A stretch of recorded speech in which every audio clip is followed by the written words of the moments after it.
सामान्य जनतेच्या न्याय हक्कासाठी जनतेचा पुढारी न्यूज. कार्यकर्त्यांनी दिलेल्या प्रेमातून 2029 ची विधानसभा लढवणार अभयसिंह जगताप. जिल्हा परिषद व पंचायत समिती निवडणुकीत अहोरात्र मेहनत घेणाऱ्या कातर खटाव जिल्हा परिषद गटातील सर्व कार्यकर्त्यांचा भव्य आभार मेळावा नुकताच कात्रेश्वर मंगल कार्यालय कातर खटाव येथे पार पडला. या मेळाव्याचे आयोजन अभयसिंह जगताप दादा यांच्या वतीने करण्यात आले होते. मेळाव्यात बोलताना अभयसिंह जगताप दादा यांनी कार्यकर्त्यांचे मनापासून आभार मानले. त्यांनी सांगितलं की कार्यकर्त्यांच्या जोरावरच आपण प्रत्येक निवडणूक ताकदीने लढलो आणि पुढेही लढणार आहोत. संघटनात्मक बांधणी अधिक मजबूत करून विकास सेवा सोसायटी, ग्रामपंचायत तसेच इतर सर्व निवडणुका पूर्ण ताकदीने लढवण्यात येतील. यावेळी त्यांनी आगामी 2029च्या विधानसभा निवडणुकीसंदर्भात मोठी घोषणा करत 2029च्या विधानसभा निवडणुकीला मी उभा आहेच, समोर कितीही उमेदवार असू द्या मी मैदानात उतरणार असा निर्धार व्यक्त केला.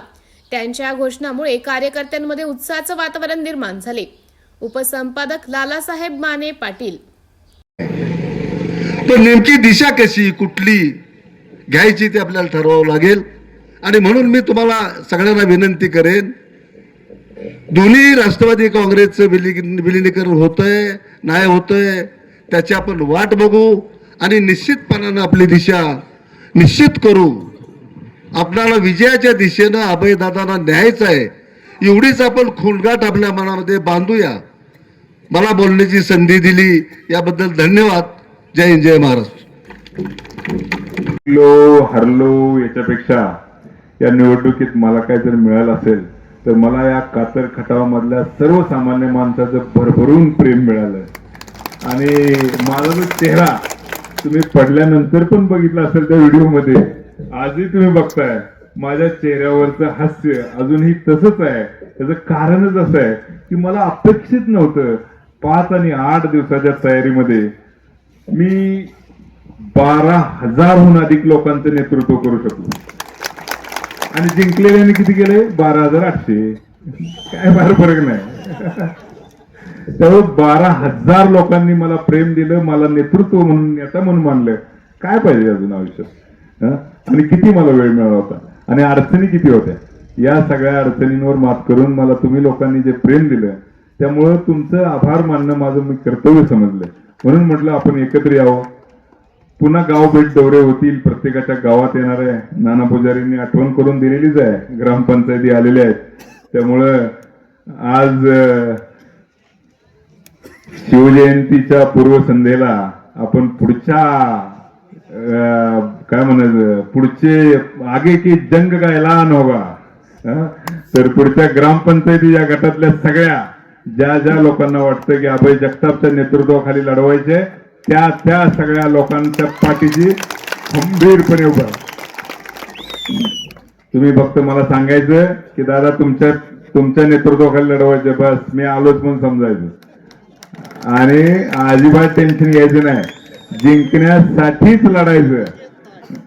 त्यामुळं ग्रामपंचायती असू द्या, सोसायटी असू द्या, मी कायम तुमच्या सोबत आहे एवढं लक्षात ठेवा. आणि फक्त कातर खटाव जिल्हा परिषद गटापुरता हा विषय राहिलेला नाही. हा खटाव तालुका, मान तालुका इकडे पसरलेला आहे. त्यामुळं आता खटाव तालुका असू द्या नाहीतर मान तालुका असू द्या, ज्या गावाच्या ग्रामपंचायतीच्या लोकांना, युवकांना, महिला भगिनींना वाटतंय की शाहू फुले आंबेडकरांच्या विचाराचा एक नेता आपल्याला पाहिजे आणि या नेतृत्वाखाली आम्ही ग्रामपंचायत लढवायला तयार आहे, अशा सर्व लोकांना मी मदत करणार आहे, त्यांच्या पाठीशी खंबीरपणे उभं राहणार आहे.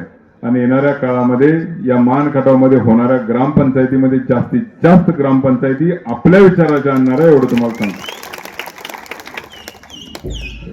आता या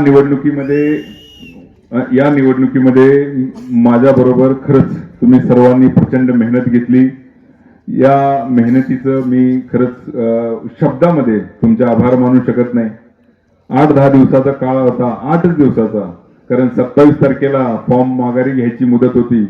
त्या दिवशी सुद्धा काय करावं हा प्रश्न पडला होता. कोणाचा माघारी घ्यायचा, कोणाचा नाही घ्यायचा.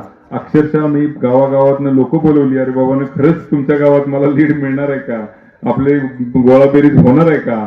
सगळ्यांचा विचार घेतला, सगळ्या पार्ट्यांची चर्चा केली, बाकी कोणाचं काही मागं पुढे होतंय का बघितलं, परंतु कोणाचंच सहकार्य मिळालं नाही. फक्त जनतेचं सहकार्य मिळालं आणि जनतेच्या पाठिंब्यावर भिडायचं ठरवलं.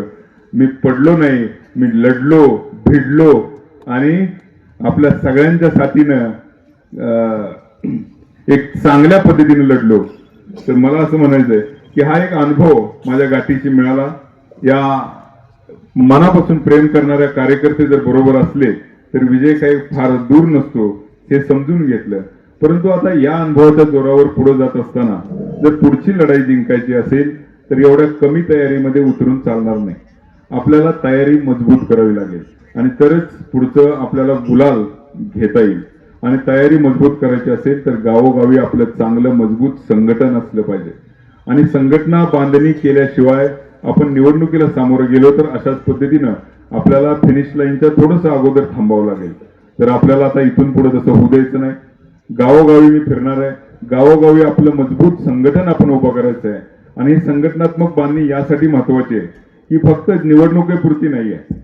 निवडणुकीनंतर सुद्धा या सरकारमध्ये जर काही चुकीचे निर्णय होत असतील, शेतकऱ्यांच्यावर अन्यायकारक निर्णय होत असतील, युवकांच्या बाबतीत अन्यायकारक निर्णय होत असतील, सरकारकडून सरकारमधल्या मस्तवाल मंत्र्यांच्याकडून जर गोरगरिबांच्यावर अन्याय होत असतील तर त्या विरोधात आवाज उठवण्यासाठी सुद्धा आपल्याला रस्त्यावर उतरावं लागतं आणि त्यासाठी सुद्धा संघटनेची आपल्याला गरज असते. आपल्या सहकाऱ्यांवर आपण अन्याय होताना बघितलेला आहे. आमचा टिलू भगवान सारखा मित्र, त्याला 5 दिवस जेलमध्ये टाकले का तर एक मेसेज फॉरवर्ड केला. किती जण त्याच्या पाठीशी उभे राहिले. आपलं जर मजबूत संघटन असतं तर आपण पोलीस स्टेशनला घेराव घातला असता, आपण जाब विचारला असता की का अटक केली ते सांगा. परंतु आपण ते करू शकलो नाही. पण यापुढं असं व्हायला नाही पाहिजे. आपल्याला एक चांगली मजबूत संघटना करायची. त्या संघटनेच्या माध्यमातून आपल्याला शिवशाहू फुले आंबेडकर हा विचार सुद्धा युवकांमध्ये पसरवायचा. मी काल एका कार्यक्रमाला गेलो होतो.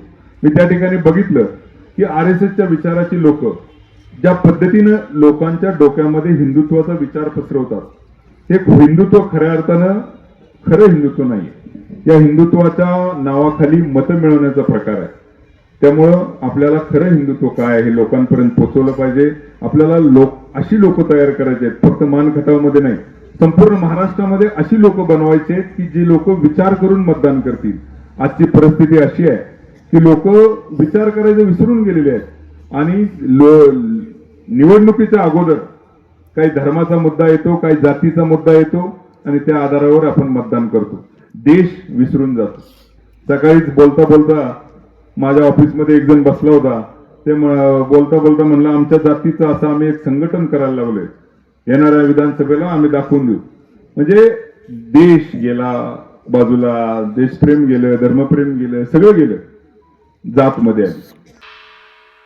सामाजिक, सांस्कृतिक, कृषी, शैक्षणिक क्षेत्राबरोबरच खास राजकीय क्षेत्रातील रोजच्या नवनवीन घडामोडी पाहण्यासाठी जनतेचा पुढारी न्यूज लाईक करा, शेअर करा, सबस्क्राईब करा. धन्यवाद.